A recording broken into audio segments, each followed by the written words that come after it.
Hello friends, welcome back to our YouTube channel English practice with Mann. Friends, आज हम लोग सीखने वाले कि मॉडल्स में शुड का यूज कैसे करते हैं। तो मैंने बहुत ही टॉपिक पीछे क्लास में वहाँ पे बहुत ही अच्छा से समझा दिया है। तो जो भी पीछे क्लास अब तक का नहीं देखे तो आप लोगों से रिक्वेस्ट है कि आप लोग जाके देख सकते हैं। तो हम लोग क्या पढ़ रहे थे कि मॉडल्स। तो मॉडल्स वर्ब टोटल 13 होती है, जिसमें कि हम 4 से 5 मॉडल्स को पढ़ चुके हैं। तो आज के क्लास में हम लोग सीखने वाले हैं कि शुड का यूज कैसे करते हैं। शुड भी जो कि एक मॉडल्स होते हैं। तो चलिए हम बिना टाइम वेस्ट किए आज की क्लास स्टार्ट करते हैं। शुड, आज हम लोग पढ़ने वाले हैं कि शुड का यूज कैसे करते हैं। तो पहले मैं आप लोगों को फिर से एक बार बता दूं कि मॉडल्स टोटल 13 होती है, जो कि जिसमें can, could, shall, should, will, would, may, might, must, need, dare, used to और आउट टू होते हैं। ये मॉडल्स वर्ब के बाद हमेशा मेन वर्ब का फर्स्ट फॉर्म आता है, जो कि हम बहुत पहले भी बता चुके हैं। और जब हम मॉडल्स वर्ब को यहाँ पे सीखना स्टार्ट किए थे वहाँ पर भी हम बताए थे। तो ये भी शुड भी एक मॉडल्स है। तो इसके बाद भी हमेशा एक वर्ब ही आएगा, वर्ब का फर्स्ट फॉर्म, जिसे हम वर्ब के फर्स्ट फॉर्म को हम प्लुरल वर्ब भी बोलते हैं। तो चलिए आज की क्लास हम शुड को जानेंगे कि क्या होगा। तो कैसे कोई व्यक्ति जानेंगे कि शुड का यूज कहाँ पे करना है। जब भी किसी व्यक्ति को कोई भी काम करना चाहिए, किसी भी व्यक्ति को बोलना पड़े कोई भी काम करना चाहिए, तो उस तरह के सेंटेंस को बनाने के लिए और उस तरह के सेंटेंस को बोलने के लिए हम शुड का यूज करेंगे। तो हम यहाँ पे शॉर्ट में लिख सकते हैं कि चाहिए आएगा। इस तरह के सेंटेंस को जब बनाएंगे तो लास्ट में चाहिए, चाहिए हम पहले भी पढ़ चुके हैं वांट, वांट में। लेकिन वहाँ पे क्या था, वांट के बाद क्या आता था, डायरेक्ट ऑब्जेक्ट आता था। यहाँ पे शुड के बाद क्या आएगा, वर्ब। वांट में क्या था कि उसमें कोई नाउन आता था, जो कि कोई चीज की जरूरत था। जैसे मुझे पानी चाहिए तो वहाँ पे बोलते थे क्या, आई वांट वाटर। मुझे कलम चाहिए, आई वांट ए पेन। लेकिन यहाँ पे क्या आएगा, कोई यहाँ पे वर्ब आएगा। जैसे हम यहाँ पे स्ट्रक्चर लिखेंगे तो वहाँ पे हम और भी अच्छे से समझेंगे। तो जब भी किसी व्यक्ति को कोई भी काम करना चाहिए तो उस तरह के सेंटेंस को बनाने के लिए हम शुड का यूज करेंगे। तो यहाँ पर शुड तो एक ही है, तो सभी सब्जेक्ट के साथ यहाँ पे हम शुड ही लगाएंगे। तो यहाँ पे लिखने की कोई झंझट है नहीं कि कौन सा सब्जेक्ट के साथ क्या आएगा, क्योंकि शुड एक ही है। तो सभी सब्जेक्ट के साथ हमेशा शुड ही आएगा। जैसे I should, we should, I, we, you, he, she, it, they, और कोई भी सब्जेक्ट आएगा तो उसके साथ हम शुड ही लगाएंगे।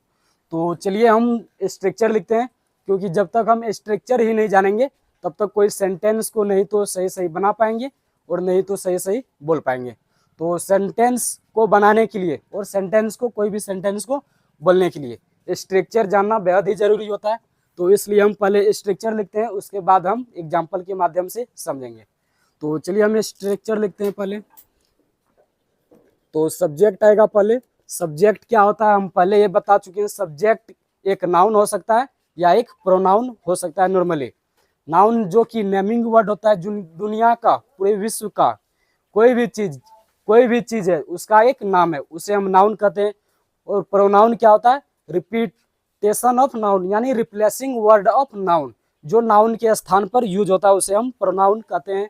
जो कि जिसमें हम बताए थे आप लोगों को personal pronoun, I, we, you, he, she, it, they normally. तो वो होगा सब्जेक्ट। उसके बाद सब्जेक्ट के साथ यहाँ पे शुड आएगा, जो कि हम अभी पढ़ रहे हैं शुड। उसके बाद शुड एक मॉडल्स वर्ब है। तो हम बता चुके हैं कि सभी मॉडल्स वर्ब के बाद हमेशा मेन वर्ब का फर्स्ट फॉर्म आता है। तो ये रहा सब्जेक्ट शुड, वर्ब 1। उसके बाद ऑब्जेक्ट आएगा या फिर अदर वर्ड्स भी इसको बोल सकते हैं। ये रहा स्ट्रक्चर। अब हम इसका नेगेटिव स्ट्रक्चर भी लिख देते हैं पहले। नेगेटिव स्ट्रक्चर कैसे बनाते हैं, सब्जेक्ट हमेशा हेल्पिंग वर्ब के जस्ट बाद ही नोट लगा के हम नेगेटिव सेंटेंस बनाते हैं, नेगेटिव स्ट्रक्चर। तो subject should not verb 1 object. ये रहा नेगेटिव स्ट्रक्चर। उसके बाद हम इंट्रोगेटिव स्ट्रक्चर लिखते हैं। इंट्रोगेटिव स्ट्रक्चर क्या, पहले हम हेल्पिंग वर्ब को लिखते हैं, उसके जस्ट बाद हमें सब्जेक्ट को लिखना होता है। तो चलिए हम सब्जेक्ट लिखते हैं पहले हम हेल्पिंग वर्ब लिखते हैं। यहाँ पे क्या है, शुड, तो हम शुड लिखेंगे, उसके बाद सब्जेक्ट, उसके बाद वर्ब 1, उसके बाद ऑब्जेक्ट। तो हम प्रश्नवाचक चिन्ह भी लिखेंगे, क्योंकि ये प्रश्नवाचक क्वेश्चन होते हैं, प्रश्नवाचक सेंटेंस बनते हैं इससे, जिससे हम किसी से प्रश्न पूछते हैं उस तरह के सेंटेंस। तो इसका भी हम नेगेटिव बना सकते हैं, should subject not verb 1 object. ये रहा इंट्रोगेटिव नेगेटिव स्ट्रक्चर। तो चलिए हम पहले सभी स्ट्रक्चर लिखते हैं, जो कि डबल इंट्रोगेटिव स्ट्रक्चर भी हम लिख सकते हैं, जिसको हम WH वर्ड वाले स्ट्रक्चर भी बोलते हैं। तो WH वर्ड हम शॉर्ट में लिख दिए WH, उसके बाद should, WH word should subject verb 1 object. ये रहा double interrogative structure, double interrogative sentence को बनाने के लिए। अब हम डबल इंट्रोगेटिव नेगेटिव स्ट्रक्चर लिखते हैं, WH वर्ड सब्जेक्ट, यहाँ पे पहले शुड लिखेंगे, WH word should subject not verb 1 object. ये रहा सभी स्ट्रक्चर, जो कि इस तरह के सेंटेंस को बनाने के लिए जानकारी होना चाहिए, क्योंकि जब तक स्ट्रक्चर ही नहीं जानेंगे तब तक कोई सेंटेंस को सही नहीं तो बना पाएंगे, और साथ ही साथ सही नहीं तो बोल ही पाएंगे। तो चलिए हम पहले स्ट्रक्चर एक बार फिर से बोलते हैं। यहाँ पे subject should verb 1 object, affirmative structure और negative structure subject should not verb 1 object, negative structure. अब interrogative structure should subject verb 1 object, interrogative negative structure should subject not verb 1 object. Double interrogative sentence WH word वाले WH word should subject verb 1 object, double interrogative negative structure WH word should subject not verb 1 object. तो ये सभी structure हुआ, जो कि हम इससे related अब कोई भी सेंटेंस को बनाएंगे अगर, तो यही स्ट्रक्चर से बनाएंगे। जैसे कि हम यहाँ पे एक एग्जांपल लेते हैं। यहाँ पे मुझे जाना चाहिए, हम छोटा एग्जांपल लेते हैं यहाँ पे, ताकि सभी को आसानी से समझ में आ जाए। इधर भी जगह है मेरे पास, हम इधर ही लिखते हैं।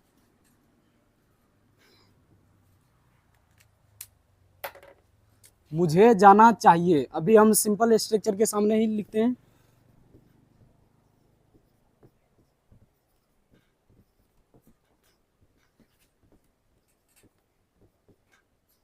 मुझे जाना चाहिए। एक हम क्या पढ़े थे, चाहिए लास्ट में कहाँ आता था, वांट में, वांट और वांट्स में। उसमें क्या था कि कोई चीज चाहिए, जैसे पानी, कपड़ा, कलम, कॉपी, किताब, कुछ भी वहाँ पे मतलब नाउन चाहिए था, हम हिंदी में संज्ञा बोल सकते हैं। वहाँ पे कोई चीज चाहिए, तो इसलिए वहाँ पे हम वांट और वांट्स लगाते थे। लेकिन यहाँ पे शुड के बाद हमेशा वर्ब 1 आएगा, यानी वर्ब 1 मतलब जाना, खाना, पीना, हंसना, दौड़ना, ये सभी क्या होता है, क्रिया। इसके बाद शुड के बाद हमेशा क्रिया आएगा, वर्ब 1 आएगा। उसमें क्या था, वांट और वांट्स में, उसमें था कि वांट और वांट्स के बाद कोई चीज चाहिए। तो ये रहा दोनों में अंतर, चाहिए इसके लास्ट में भी आएगा और चाहिए उसके लास्ट में भी आएगा। इसलिए हम यहाँ पे बता दिए, मुझे जाना चाहिए, तो सब्जेक्ट क्या है यहाँ पे, मुझे के इंग्लिश क्या होता है हम बता चुके हैं पहले। तो आई लिखेंगे हम, आई सब्जेक्ट होता है। उसके बाद शुड स्ट्रक्चर में, तो पहले हम शुड लगाएंगे, आई शुड, और वर्ब 1 क्या है यहाँ पे, वर्ब क्या है यहाँ पे, जाना, जाना की इंग्लिश होता है गो, आई शुड गो, मुझे जाना चाहिए। ये रहा। अब हम इसका नेगेटिव स्ट्रक्चर के सामने हम नेगेटिव सेंटेंस लिख देते हैं। यहाँ पे इसका क्या होगा, मुझे नहीं जाना चाहिए, तो मुझे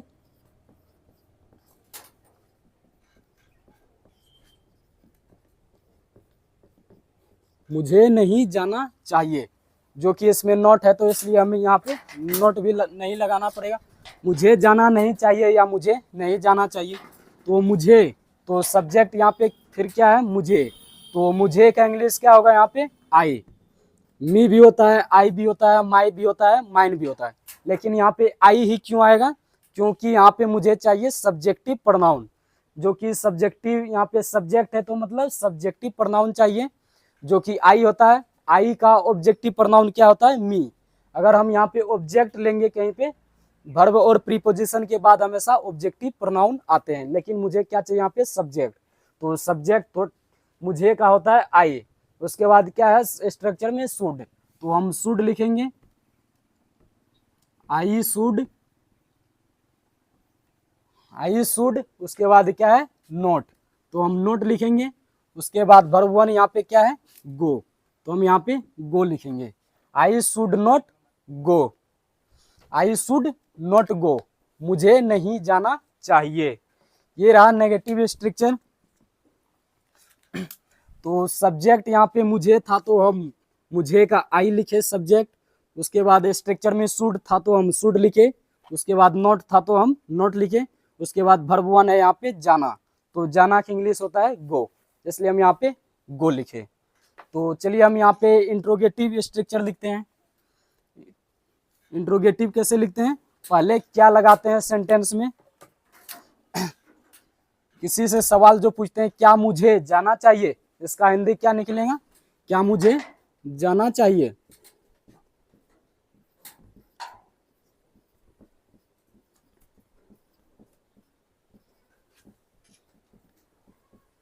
क्या मुझे जाना चाहिए। तो ये रहा, जो कि हम इसी स्ट्रक्चर के सामने लिखे ताकि सभी को आसानी से समझ में आ जाए। तो इसके लिए हम पहले क्या लिखेंगे, शुड। तो हम यहाँ पे स्ट्रक्चर से शुड लिख देते हैं, शुड। उसके बाद सब्जेक्ट, तो सब्जेक्ट यहाँ पे मुझे है। अगर आपको उसे रहता तो हम यहाँ पे उसका लिखते हैं, लेकिन यहाँ पे हम मुझे से ही ले रहे हैं। तो सब्जेक्ट क्या है यहाँ पे, मुझे। तो शुड, शुड लिखे, सब्जेक्ट आई था तो आई लिखे। उसके बाद वर्ब वन है तो वर्ब वन क्या है यहाँ पे, जाना। तो हम यहाँ पे जाना की इंग्लिश लिखेंगे गो। तो प्रश्नवाचक है तो इसलिए यहाँ पे हम प्रश्नवाचक भी लगाएंगे, शुड आई गो, क्या मुझे जाना चाहिए। ये रहा। अब हम इसको ऐसे भी बोल सकते हैं, क्या मुझे नहीं जाना चाहिए, जो कि नहीं के लिए यहाँ पे है। तो इसके सामने हम बनाते हैं, पहले लिख देते हैं हिंदी, क्या मुझे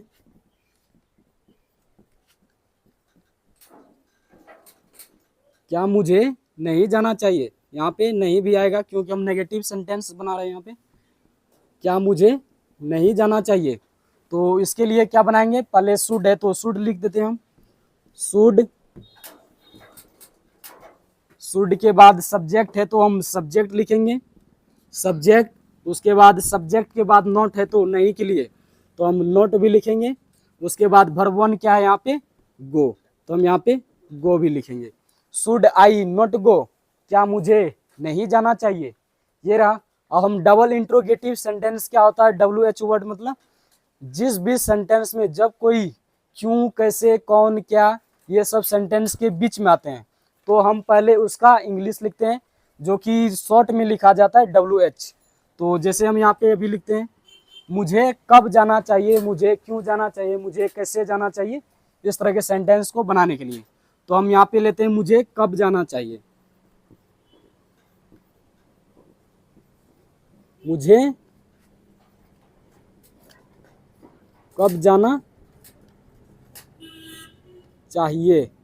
तो कब है इसमें, कब के लिए हम WH वर्ड, मतलब पहले इसका लिखना है कब का, कब, क्यों, कैसे जो आता है सेंटेंस में, पहले हम इसका इंग्लिश लिखते हैं।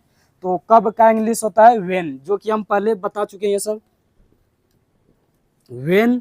उसके बाद WH वर्ड मतलब जो आगे आएगा उसके हिसाब से लिखना है।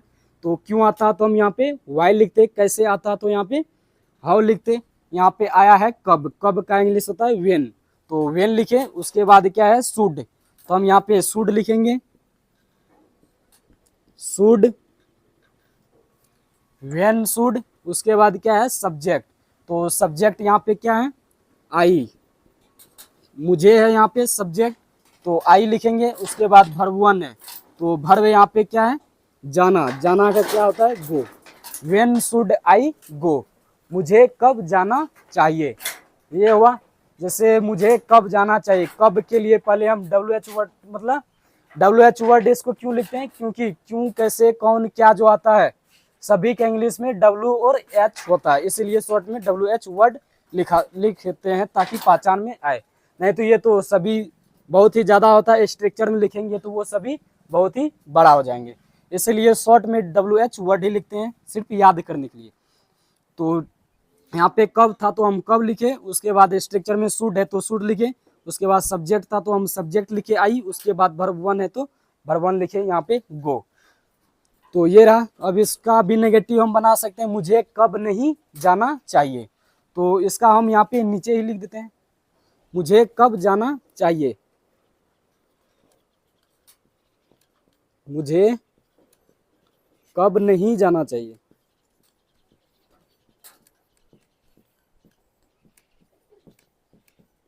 मुझे कब नहीं जाना चाहिए, तो इसके लिए बनाते हैं हम, जो कि यहाँ पे बनाए हैं।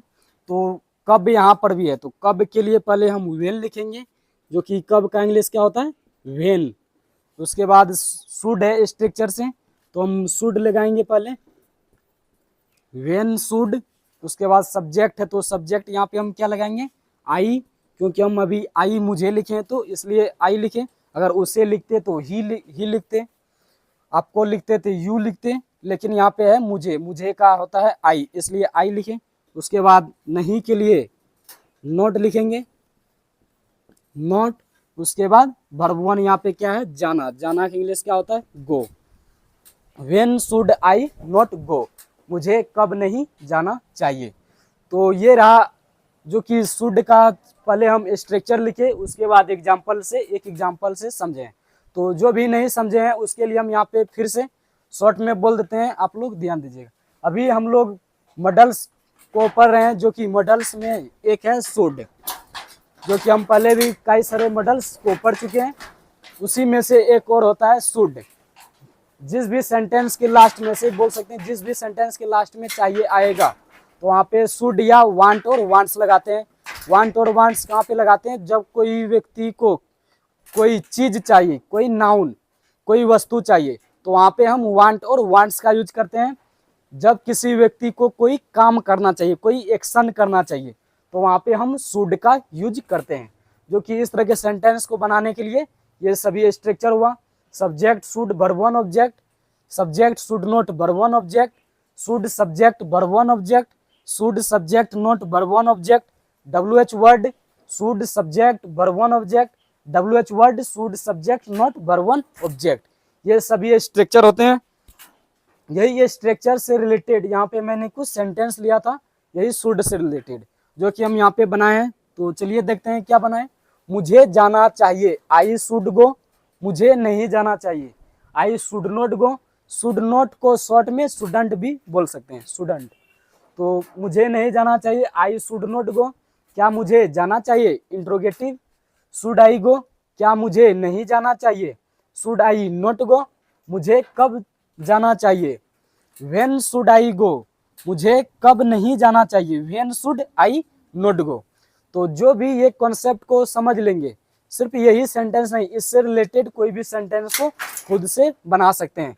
जैसे हम लोगों को पढ़ना चाहिए, वी शुड रीड, हमें बोलना चाहिए, वी शुड स्पीक, आपको अंग्रेजी बोलना चाहिए, यू शुड स्पीक इंग्लिश।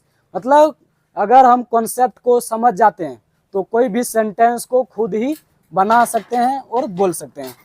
तो उम्मीद करते हैं कि आप लोगों को ये कॉन्सेप्ट समझ में आया होगा। यहाँ से सिर्फ हम कॉन्सेप्ट को ही समझा सकते हैं, क्योंकि वीडियो काफ़ी लंबी हो जाती है, जो कि मुझे अपलोड करने में दिक्कत होती है। इसलिए जो भी इंग्लिश को बोलना और सीखना चाहते हैं उसके लिए कभी हम सब्जेक्ट बदलेंगे, कभी हम वर्ब बदल के प्रैक्टिस कर सकते हैं, क्योंकि इंग्लिश एक लैंग्वेज है, जब तक बोलेंगे नहीं तब तक बोल नहीं पाएंगे। यहाँ पे तो सिर्फ हम कॉन्सेप्ट को ही समझा सकते हैं। आप लोग जानते होंगे कि अगर कोई व्यक्ति तैरने के लिए सीखना चाहता है तो उसे पानी में उतर के तैरना पड़ेगा। अगर कोई किसी को बता देगा कि हाथ पैर चलाना है वो तैर जाएगा, तो वो तैर नहीं सकता है जब तक वो पानी में जाके खुद से प्रैक्टिस नहीं करेगा। तो वही इंग्लिश भी एक उसी तरह से लैंग्वेज, जिसको भी बोलना है तो उसके लिए बोलना पड़ेगा, तभी वो बोल पाएगा। नहीं तो कॉन्सेप्ट तो सीख जाएगा, हिंदी टू इंग्लिश ट्रांसलेट तो कर पाएगा, लेकिन उसको डेली लाइफ में बोल नहीं पाएंगे। तो आज का क्लास में इतना ही। उम्मीद करते हैं कि आप लोगों को समझ में आया होगा। अगर आप लोगों को मेरा ये सिखाने का तरीका पसंद आता है तो चैनल को सब्सक्राइब कीजिएगा और अपने दोस्तों के पास शेयर जरूर कीजिएगा। थैंक यू, मिलते हैं अब नेक्स्ट क्लास में। जय हिंद, जय भारत।